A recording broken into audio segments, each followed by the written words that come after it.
kicking off this year's flu season with us at CDC. Last flu season, about 46%, about half, of all Americans 6 months and older were vaccinated against influenza. Now, you can be a glass half full person or a glass half empty person.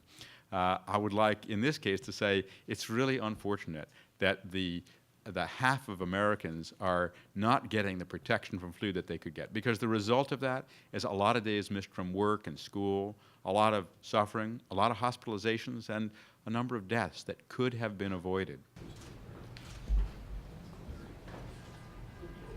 What this season is going to be like, severe or less severe, we can't predict exactly which strains are going to be circulating, but we can predict that the best way you can protect yourself against flu is to get a flu vaccination this year, and now's the time to start getting one.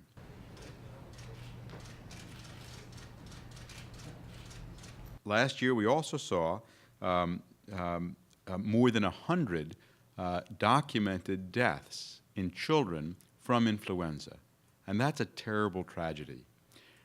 Many of those deaths might have been prevented if children had gotten a flu vaccination, and there's so many options now.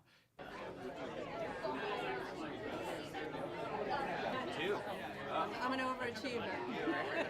These families are left shocked and devastated and cannot believe that their children actually died of this vaccine-preventable disease. So you ask any of them now, they absolutely will push the vaccine, and all of them believe that had their children been vaccinated, their children may still be here today.